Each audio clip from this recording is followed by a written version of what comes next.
Со новите законски мерки за извршување, извршителите сметаат дека треба да се поедноставни процесот со цел намалување на трошоците на граѓаните и правните лица.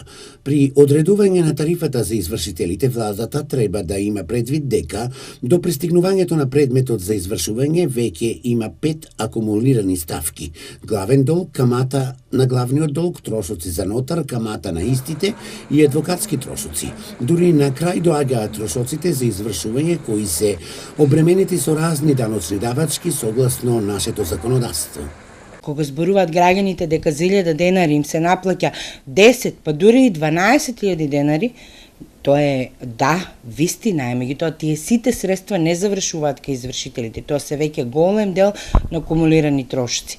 Со оглед на економската состојба, Министерството за правда треба да изнајде начин како да се намалат трошоците кои ги обременуваат граѓаните и стопанството. Од друга страна, извршителите апелираат до граѓаните за поголема ажурност, односно редовно да се јавуваат на налозите за извршување.